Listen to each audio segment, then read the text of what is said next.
Mic Drop podcast. My name is Mohammed. I work with the people seeking asylum and refugees. And I've been working with the Many Hands One Heart, the supporting agency or group for the LGBT plus people seeking asylum and refugees. Today I'm going to welcome one of our oldest members, if probably the oldest member, Sam. And we're going to have a chat about, some of the issues about his life here and aspiration that he's got. Good morning, Sam. How are you today? Good morning, Mo. I'm good. I'm fine. Can you just tell us first, a little bit about yourself, where you come from and how old are you? I'm from Malaysia. I'm 68 years old this year. How long have you been living in UK? I arrived in UK in 2005, so I'm in 15 years in UK now. Okay. And you got your refugee status now, have you? Is that right? Yes, I got my refugee status on the December the 4th. So I'm very happy. I'm granted the right to remain in UK for 5 years. How long were you waiting for that? How long did it take? Only 4 years. Finding a battle with the Home Office. I was rejected 8 times, so I still keep on fighting and still appeal and keep going on. We talk about that a little bit as well, later on. First, I wanted to talk a little bit about your life back home in Malaysia. Obviously, when did you realize that you were a gay man or you were homosexual? I realized I was gay when I was in a primary school at the age of 12 years old. Yeah. How did you find out? How did you realize? Because at the time we don't like to mix a lot with girls, so I have a boyfriend in my same school, the same class. Mm-hmm. So we got along very well. And how did you feel about that? We feel very comfortable, so we always check together. And he used to come to my house. But were you scared, or were you, scared that people find out? What is it like can you actually live openly as a gay man in your country? No, in our country is Australia not, because it's a Islam country, Muslim. We can't explore our sexuality as a gay man. If we explore ourselves, we put in prison or we put in the public whipping. So, except your boyfriend, your parents didn't know anything about your sexuality? No, right? We try to keep away from them. We don't let them know. Okay. And I know that you got married and you had children. Can you just tell us a little about what happened? Yes, I got married. It was unforeseen circumstances. We went for a holiday trip. This a one-night stand. So she got pregnant and I was forced to marry. My ex-wife parents said you got to marry her because she's already pregnant. And did you carry on living? What did you live as a heterosexual, or did you still have hidden homosexual? Had relationship with other men as well while you were married? Not exactly, because I still go to Thailand quite often to look for those lady boys in Thailand. So just to certify that I still consider as a gay man. But nobody, your wife didn't know about your sexuality, no? Yeah, she didn't know. I didn't mention to her. After that, she realized that why do I go to Thailand too often? Then I think she realized she found I'm gay. That's why she took my money and ran away with my children when they were very young. My older one was 6 years old. My younger was only 4 years old. So you haven't seen them since? I haven't seen them and no connection until now. Have you tried to contact them? There's no way I can contact my ex-wife, my children, because they are in America. So unless if they call me, otherwise I got no other ways to contact them. All right. And after your wife left you, did you carry on living in Malaysia, or did you move from there to come here or anywhere else? I still carry on my business because in Malaysia I'm a businessman. I have an iron factory. I have 2 cars, 2 houses and 2 trucks and more than 10 workers. Then when my ex-wife ran away, I can't concentrate on my business, and I try to get money from the loan shark, and I can't pay back. They come and look after me and beat me up and want to kill me. That's why I have to run away from Malaysia to UK. When did you come here? It was 2005. It's 15 years from now. And did you start working? Did you work? Yes, I did. When I arrived in UK, I was in Chinatown. I looked at the Chinese paper, so they said they can get me a work permit for £3,500, so I can start working. So at that time, when I get a job, I can't get paid because I have to pay back the debts to the Chinese agent.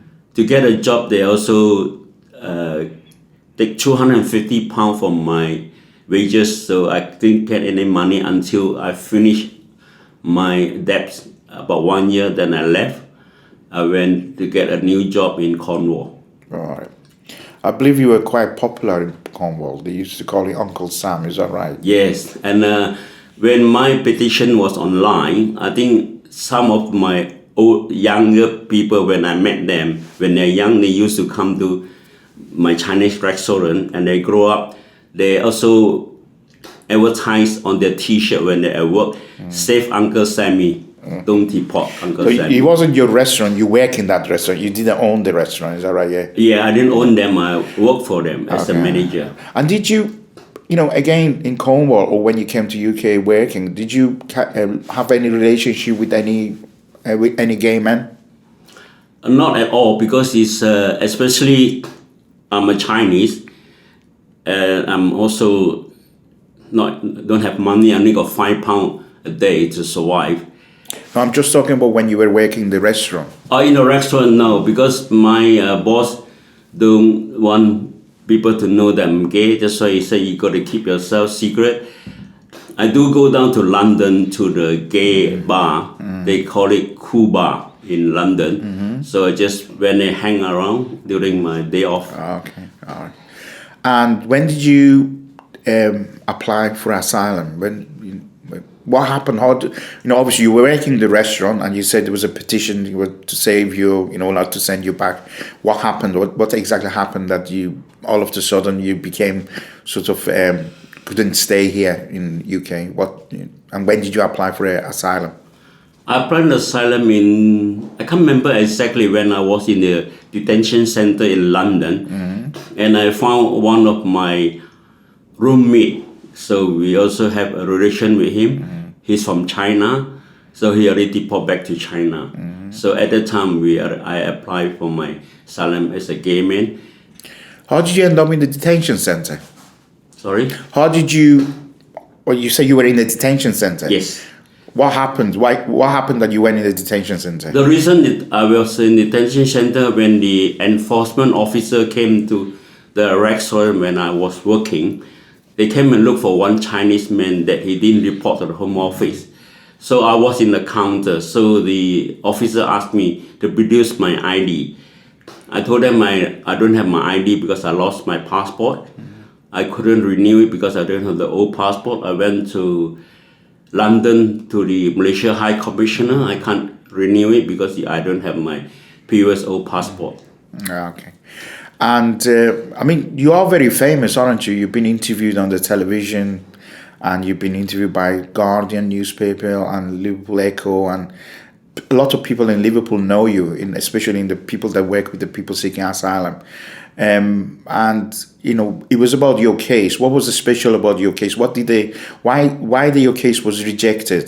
Did they say you're not gay, or did they say that, what was the reason? The Home Office rejected me because they say I don't have a gay partner, so they don't believe I'm gay. At that time when I arrived in UK, I can't expose myself. I still keep myself hiding. When I came to know St. Bright Church, that they have the LGBT group, that's how I exposed myself. Then I come to know about... You didn't expose yourself, you just told people. I told people. And then I came to know about Many Hand One Heart. I come to attend most of the meeting if I can. And also the one Hangover Street, the Amnestic Center. I do attend the meeting there quite often if they have a meeting. You're very popular. Everyone likes you. Yeah. And you always make everyone, happy. Have you just tell us a little about your life here with your age, your health and stuff like that sort of thing? At the moment, I think reason I was popular because it was published in the Echo and the Guardians and quite a lot of people all over the world. He just go wild. Everybody knows me. Even people I just know them when they come and see me. He said, "Oh, yeah, Sam, I saw you on the telly. I saw in the newspaper." And people in Kirby also know me. They treat me quite well because they know that I'm gay. They didn't try to say it against my offense about my sexuality. Yeah. So you live in Kirby, outside Liverpool. Yes. Okay. And the moment, sorry. No, carry on. Yeah, at the moment I'm quite happy because I'm studying in the city of Liverpool College. I'm in level 2. I'm doing travel and tourism, which I used to do before in Malaysia. It's my ex-job, so I really love it.